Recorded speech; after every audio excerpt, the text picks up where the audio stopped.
ஸ்ரீவில்லிபுத்தூர் மேகமலை புலிகள் காப்பகத்தை காரணம் காட்டி 98 மலை கிராம மக்களை வனத்துறை வெளியேற்றும் நடவடிக்கைக்கு எதிர்ப்பு தெரிவித்து மயிலாடும்பாறையில் 100க்கும் மேற்பட்ட கடைகளை அடைத்து போராட்டம்.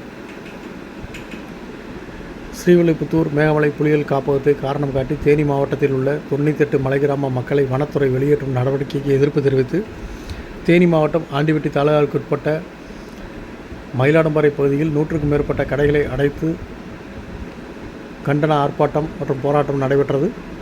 இந்த ஆர்ப்பாட்டத்தில் மலை கிராம மக்கள், மயிலாடும்பாறை பகுதி மக்கள், ஆண்டிப்பட்டி திமுக சட்டமன்ற உறுப்பினர் மகாராஜன், அதிமுக தேனி மாவட்ட செயலாளர் முருக்கோடை ராமர், பாஜக உள்ளிட்ட கட்சிகள் பங்கேற்றனர். இந்த ஆர்ப்பாட்டத்தில் உச்சநீதிமன்ற தீர்ப்புக்கு எதிராக தமிழக அரசு சீராய்வு மனு தாக்கல் செய்ய வேண்டுமென வலியுறுத்தியும், சட்டமன்றத்தில் முக்கிய விவாதம் நடத்த முக்கிய முடிவெடுக்க வேண்டும் என்று வலியுறுத்தியும், மலை கிராம மக்களின் வாழ்வாதாரத்தை காக்க வலியுறுத்தியும் அரசு உரிய நடவடிக்கை எடுக்க வேண்டும் என்ற வனத்துறையை கண்டித்தும் கண்டன கோஷங்கள் எழுப்பப்பட்டது.